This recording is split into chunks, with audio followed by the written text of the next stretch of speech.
I'm just sharing some experiences I've had as sponsors of Ukrainian refugees fleeing from war in Ukraine coming to stay in the United Kingdom.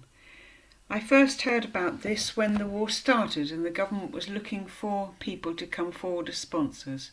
And I did try, and I tried for many months, but nothing ever seemed to come of it. I got inquiries which didn't go to anything, so I was quite fed up really, because it was something I felt I ought to do. The motivation was a practical thing I'm able to do, a house that can be used, seemed to me to make common sense rather than spending more money producing other ways of doing things. It seemed natural for a family to come to a family home.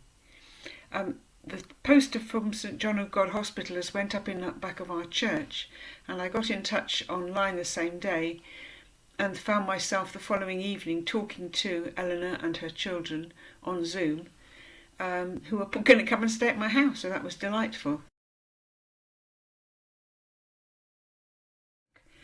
My initial impression of the family was very favourable. They poured off the bus, they got to the local bus stop, a couple of miles away from here, so I went to pick it up. They seemed very pleasant, they seemed very tired, they'd been travelling a very long time. I showed them around the town and helped print out forms and fill them in English. My main job was to just be their landlady. I think there was a good advice from your charity that said, that landlady, and obviously providing equipment to use and energy and picking them up from their point of arrival.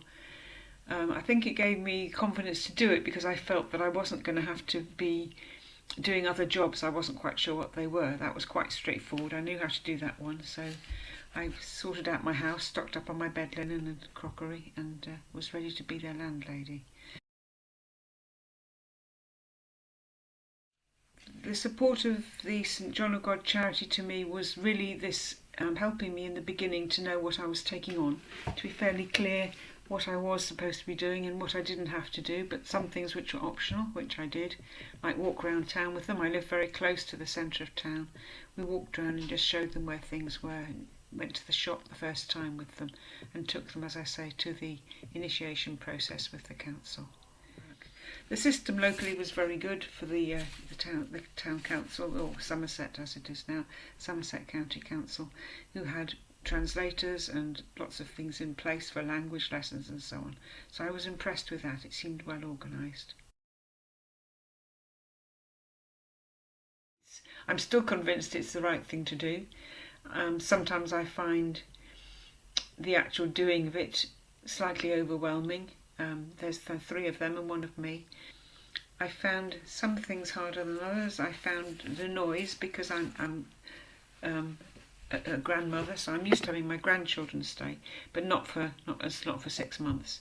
So this noise and action of children, I just find tiring as an older person. But that's okay, because I can rest. I have my own room. It's been good having them here. It's been nice. I mean, I like the sound of children in the house, and I'm very happy with them. It was very polite and pleasant. They don't speak very good English, but we smile at each other and say hello, and that seems to work well.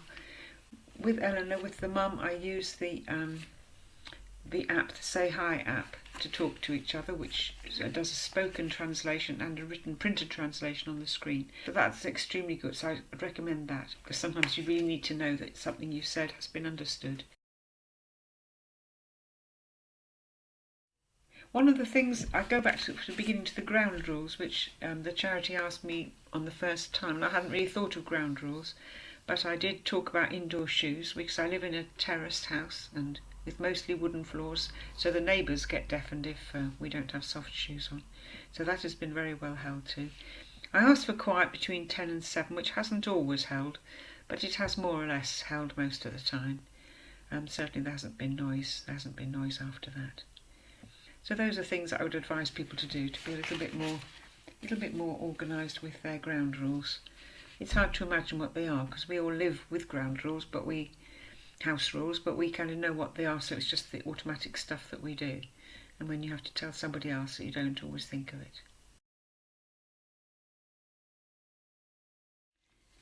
It's important to sponsor. I mean, my original feeling was right, that this is something practical that I can do, and I think there's something about a person, me, someone in this country, another family, whatever, doing something for a family from Ukraine, a family in difficulties, and doing something with what you already have, not just giving money, although giving money can be very important, rather than giving money, actually giving some of your own life to help theirs, which seems to me a very real kind of thing to do. And certainly I've learned an awful lot about them and about the way they live. Have tremendous respect for the way that they've dealt with the having to leave their country, leave the rest of their family, and come and settle down in this very strange country where everything's different.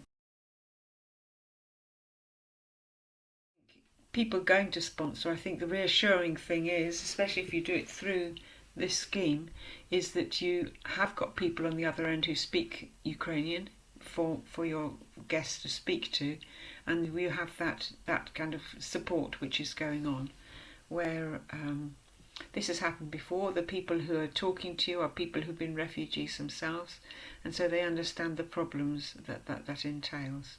And it's a very comforting feeling to know that you're not just doing this on your own. This is not just you making stuff up. This is something which has a system to follow and security in that.